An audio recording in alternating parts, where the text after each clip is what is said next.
নমস্কার বন্ধুরা, মানবীর রান্নাঘরে আপনাদের সবাইকে স্বাগত জানাই। আমার আজকের রেসিপি হচ্ছে আমের পায়েস। আসুন দেখে নেওয়া যাক কীভাবে এটা করেছি।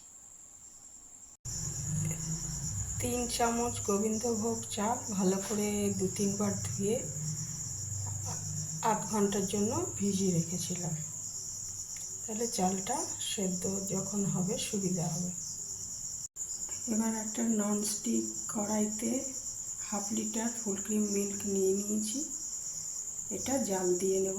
দুধটা জাল হয়ে গেলে ওর মধ্যে ওই ভিজিয়ে রাখা গোবিন্দভোগ চালটা দিয়ে দেব এবং চালটা সেদ্ধ না হওয়া অবধি ফোটাবো। দুধটা জাল দেওয়া হয়ে গেছে। এরপরে এখানে গোবিন্দভোগ চালটা দিয়ে দেব, দিয়ে ভালো করে নাড়ব। গোবিন্দভোগ চালটা দিয়ে দিয়েছি। এবারে এটা মিডিয়াম আছে 10 মিনিট মতো রান্না করব। 10 মিনিট পর দেখি চালটা সেদ্ধ হয়ে গেলে তারপরে মিষ্টি দেওয়ার প্রশ্ন, কারণ না হলে চালটা সেদ্ধ হবে না। সেদ্ধ হওয়ার পরে মিষ্টি দেবো।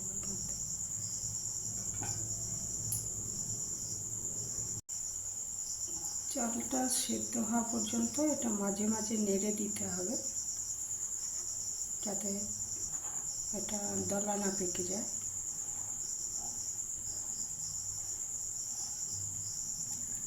দেখে নিতে হবে চালটা সেদ্ধ হয়েছে কিনা। চালটা সেদ্ধ হতে দেরি আছে এখন। দিয়ে একটা বড় পাকা আমকে টুকরো করে নিয়েছি। এর মধ্যে কয়েক টুকরো রাখবো সাজানোর জন্য, বাকিটা গ্রাইন্ডারে পেস্ট করে নেব। চালটা সেদ্ধ হয়ে গেছে। এবারে এর মধ্যে আমি চিনি দিয়ে দেবো, আর 3 চামচ মতো চিনি দিয়ে দেবো। দিয়ে ভালো আরেকটু 5 মিনিট মতো রান্না করে নেব। চিনি মিশিয়ে দিয়েছি। এবারে এটা ভালো করে মিশিয়ে দেব চিনিটা, আর এটা আরও 5-6 মিনিট রান্না করে নেব। চিনিটা যাতে ভালো করে গুলে যায় আর কি, গুলে মিশে যায়। তারপর ওভেন বন্ধ করে এটা ঘরের উষ্ণতায় রেখে দেবো।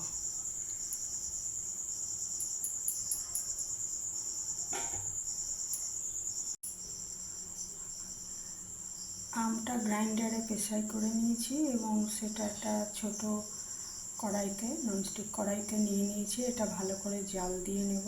এটা আলাদা জাল দেওয়ার কারণ হচ্ছে পায়েসের মধ্যে, গরম পায়েসের মধ্যে যদি এটা আমি দিই আমের মিশ্রণটা, তাহলে দুধটা কেটে যেতে পারে। ওই জন্য এটা আলাদা জাল দিয়ে তারপরে পায়েসের সাথে মেশাবো, তাহলে দুধটা আর কাটবে না।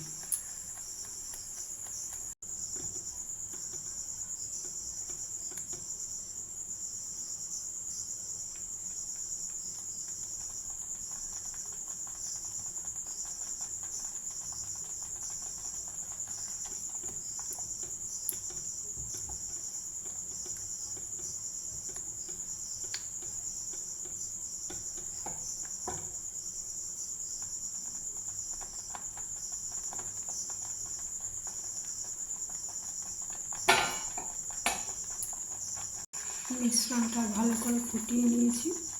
এবারে এটাকে ঠান্ডা করব, করে তারপর ওই পায়েসের সাথে মেশাবো। পায়েসটার মধ্যে এই জাল দিয়ে নেওয়া আমটা দিয়ে দিয়েছি এবং এটাকে ভালো করে পায়েসের সাথে মিশিয়ে দেব।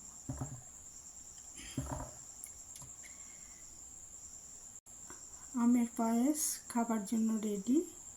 আমটা ভালো করে মিশিয়ে দেওয়ার পর, জাল দেওয়া আমটা পায়েসের সাথে ভালো করে মিশিয়ে দেওয়ার পর কয়েক টুকরো আমের কুচি আর পেস্তা আর কাঠবাদাম কুচি দিয়ে দিয়েছি সাজানোর জন্য। এটা ফ্রিজে ঠান্ডা করে খাওয়া যায়। এমনিতে এটা খাওয়ার জন্য রেডি হয়ে গেছে, ঠান্ডা করে খেলে আরও ভালো লাগবে।